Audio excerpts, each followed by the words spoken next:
The traditional koto that I play is only 13 strings, but it still says a lot to me.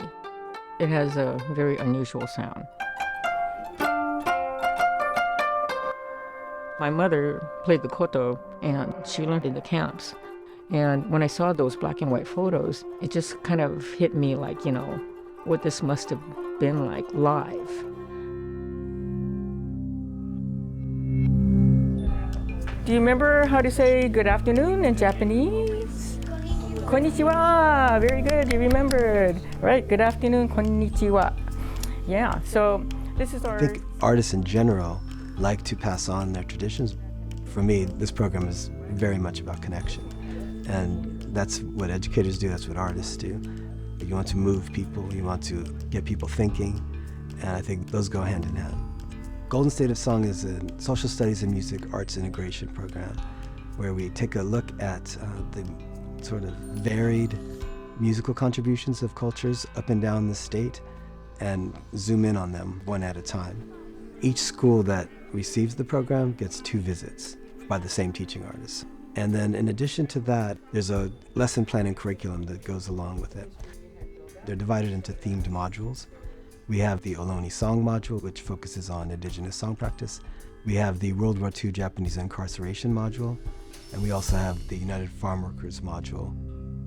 I wanted to show you these pictures today because my mother's teacher was this lady here in the black on the left. Her name is Haruko Suada. She was a teacher in San Francisco before the war. At a time when music education just keeps getting pulled away, integrating the performing arts in general with the everyday subjects kids are learning with science, with math, social studies, is really a look into what I believe is the future of education.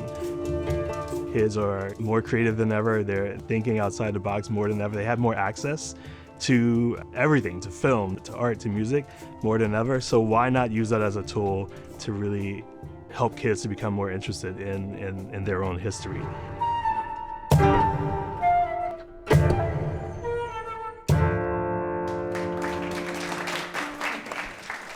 If you hear it from somebody who's connected to it, instead of just reading it in a book, it sort of, brings to life that history. Okay, thank you. So I mentioned that we were learning American and Japanese music in the camps, and 2/3 of the people who were in there were Americans. They were American citizens born here. My mom and her family were put in the camps. She was your age. Can you imagine, right? Being put into this camp, right? Away from your house, your friends. So it was a very scary time for her, right? I decided to even say in my presentation that my mother was their age when she was taken away. She was nine years old. So how would you feel, right? And you don't exactly know why. You did nothing wrong. And so one of the ways that she was able to endure and try to make some sense of it is through music. We had one kid with just the sweetest voice ever, and he was totally incensed. And he didn't have questions, he just wanted to tell us why it wasn't right. Music is an invitation to participate, and it's the fastest offering.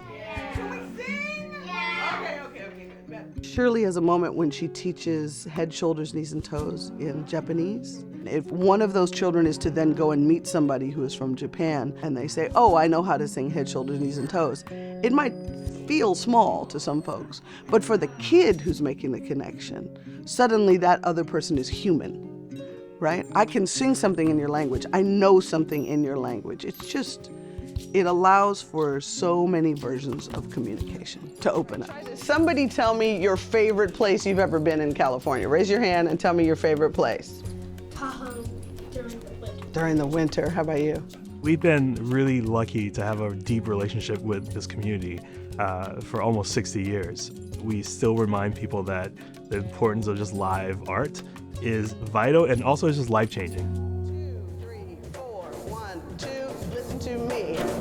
I'm in love with California.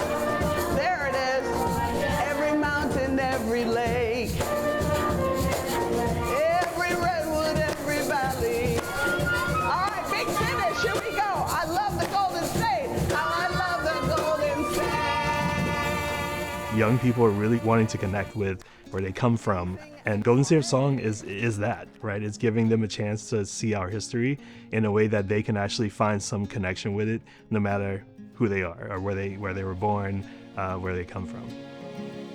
I've grown up in the Bay Area, so I feel like I want to bring out the different aspects of learning so much from all these diverse people who live here. All the collaborators are great. And they add, their own experiences, their own music, and kind of show that we can play music together. We can live together and respect each other's cultures without, changing them too much. I love the whole state. Yeah, all of that is what makes us richer, a better people. If we can recognize that and keep that, kind of with us, that helps us be whole.